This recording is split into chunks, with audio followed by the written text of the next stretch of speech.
Native nga manok guys nga naipabo kauban guys atong halingan dahil kapayasan. Siyempre ato po ng tunuan basta kay makaingon na lang ug ang pa kahumuka sa butong. Oy, normal lang gina sa tuwa guys nga maglagot gud ta kung mag-brown out ang ating paligid kasi masyadong mas init sa ating pakiramdam sa ating katawan kasi hindi umaandar yung mga electric fan sa ating balay. So, sa aming lakaw ngayon guys, murag hindi ko ka magmahay pod kay murag lami pod ang atong tirada karon kay ni brown out lagi so pumupunta tayo sa bukid sa Katipon para manguha ng butong tapos magluluto tayo ng hilalang-halang nga manok guys, yung medyo halang nga Bisaya nga manok ba. Siyempre hindi ko man nakausap yan pero sabi nila Bisaya daw yan. Tapos dito guys, di ko na malaya na yung mga sobra pala kasi sobrang dami ng mga butong dito sa bukid guys. Ipakain lang sa manok yung iba guys, tapos yung sabaw inumin guys, tapos tatapukin dito guys para ating kukudkurin guys. Pero before tayo ko magpadayon sa akong gibati diri guys, mo shoutout ra day kog dako sa akong amigo kay pare ug uban pa diyang unsay matawag ni yung ana Principal Gold dia guys, basta kay dili mo malimtan imong classmate sa una guys nga antud karon naray pakabana gamon si mo kay tanan classmate dili man tanan makailam hinumdum niya sa moto mo asinso na. Shoutout tayo mo dia Choy Gilier Ibasa na magamping ka sa imong trabaho pero may hinaot nga makauli na ka dito sa atin para magka-jamming na tayo, magkakilaw tayo ng mga preskong isda at saka mga manok na langhalang na Bisaya kahit hindi nagsasalita. At yun na nga guys, pagkalipas ng ilang taon guys ay nagsigasiga na yung baga doon guys kasi hindi man napalong. Tapos naisipan namin na mangawat ng kapayas para idagdag natin doon sa mga tunuan natin kay medyo masarap man po ning butangan og kapayas ang ating kuan guys sa langhalang. Alam mo na yan guys. Shoutout nga pala ako sa mga taga-probinsya na nasa malayong lugar ngayon, lason mga Manila, mga abroad, mga OFW, uban pa dyan na kalimutan na yung lasa ng ating niluluto ngayon. Tungod kay halang-halang man ating lulutuin ngayon guys, kailangan natin ng maraming sili dyan guys. Pagtanaw namin dito guys, nakita namin na hindi naman masyadong maraming hinog guys kasi tinutok-tok man daw ng mga manok yung mga nahihinog guys. Kaya ito, pagtsagaan na lang natin itong mga kunting hinog dito guys, samahan na lang natin ng hilaw, mapalaw.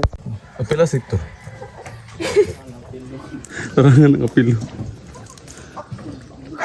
So yun na nga guys, siya pala yung tag-iya sa ating sili na kinukuha dito guys. Kakawatin lang sana namin to guys, kaso lang pagdating namin doon, nandun pala siya kaya nagpaalam na lang kami para hindi na matawag na kawat. So pag uli namin dito guys, DR guys, nagtikasaw na ni siya diri guys. Ito na yung part guys na makasimot ka ng mahumot na masadong mahumot na hasta kayo aroma dia guys. Sobrang sarap niyan. Sarap niyan. Siyempre kailangan natin yan tulag-tulagin guys para masagol yung mga lamason sa ilalom guys. Sa kay mintras nag-voice over ko guys, naalala ko na naman yung lasa, nahihidlaw na naman ako, pastilan ka. Huwag na tayo magpasulabi sa atong gibati guys, baka makabanto tayo ng manok sa silingan. Siyempre ato nang kaguran diag lubi guys para mas krema. Shoutout nga po pala kay Tita Jace at saka kay Auntie Perna.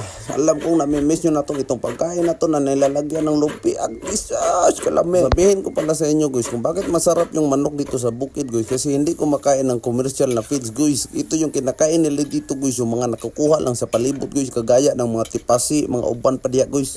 Nura naman ni kapayas guys, medyo hapit-hapit na ginigamay guys. Tosh, gaming mikos na lang diya guys, makatilaw na ta, tuwara, excited na siya. Ay gaatang yun ang mananap guys kay diyan pasti lang pagkalami nakahinomdom na pugos lasa. Murag kabalik ko na pugo dito. Isa ganang mo kuyog na ko. Tara, sarap yan, fire. Na natog butong pastilan ay tilan ako kanang mag-voice over og ingani guys kaya maalala ko yung lasang napakasarap. Ano ba yan?